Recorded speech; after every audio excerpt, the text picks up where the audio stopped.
සෙල්ලම් කරන්නේ. ඊළඟ සෙල්ලම් කරද්දී අර කම්මැලියෝ කිසිම ගේමක් නෑ. ඕක මහා කම්මැලි සෙල්ලමක් නේ ඔය.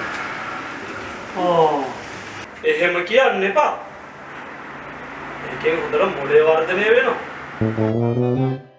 මොලේ? ඔව්. තමුසේගේ? ඔව් ඇයි? තමුසෙට තේරෙන්නේ නෑ ඔයි.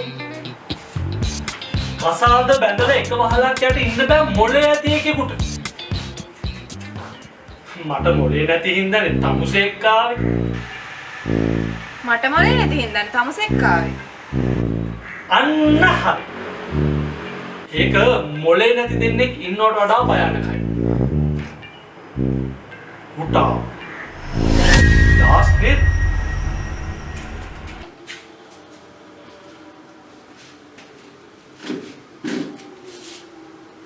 නන්ද කුමාර අපේ ඔෆිස් එකේ තියෙන කෝලම් මට නම් දැන් එපා වෙලා තියෙන්නේ. උලන් සම්පදාය තපහවේට කියලා තියෙන එකේ කොච්චර ලොකු දෙයක්ද ඔය තමුසේගේ ඔෆිස් එක ඇරේ පවත්කගෙන යන එක. කවදා හරි පොඩි උන්ට පෙන්නන්න තියෙන්නේ ඔය කෝලම් වඩු විතරයිනේ. අනේ නේ.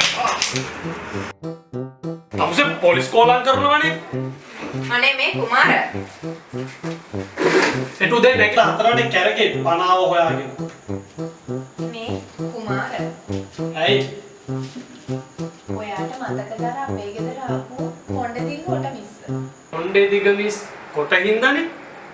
ඇයි මිස් කොණ්ඩේ කපලාද? කොණ්ඩේ නෙමෙයි යන්නේ. මහත්තයාට හුණාන බෙල්ල කපන්නේ. දැන් මිනිස්සු කීයක්ද? චි. දැන් තමුසෙලා නේද කියන්නේ විවිධත්වයට ගරු කරන්න, විවිධත්වයට අගය කරන්න, විවිධත්වය නිසා ලෝකේ ලස්සන වෙලා තියෙන්නේ. රාමුවෙන් පිටට එන්න, රාමුව ඇතුලේ හිර වෙලා ඉන්න එපා. රාමුවෙන් එළියට යන්න කිව්වට කොට පනින්න කිව්වේ නෑනේ. රාමුව ඇතුලේ ඉඳලා කොට පනින්න බෑනේ. අනේ මේ කුමාර.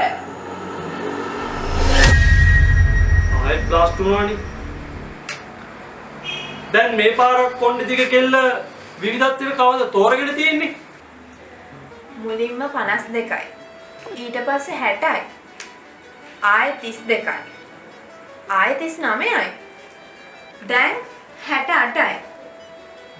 ඌත් එක්ක එහෙම ඉද්දි 24 කොල්ලෙක්. අන්න විවිධත්වයේ වටිනාකම් දන්න ගැහණු. මට බැරි වුණානේ එහෙම පිළිමියෙක් වෙන්න.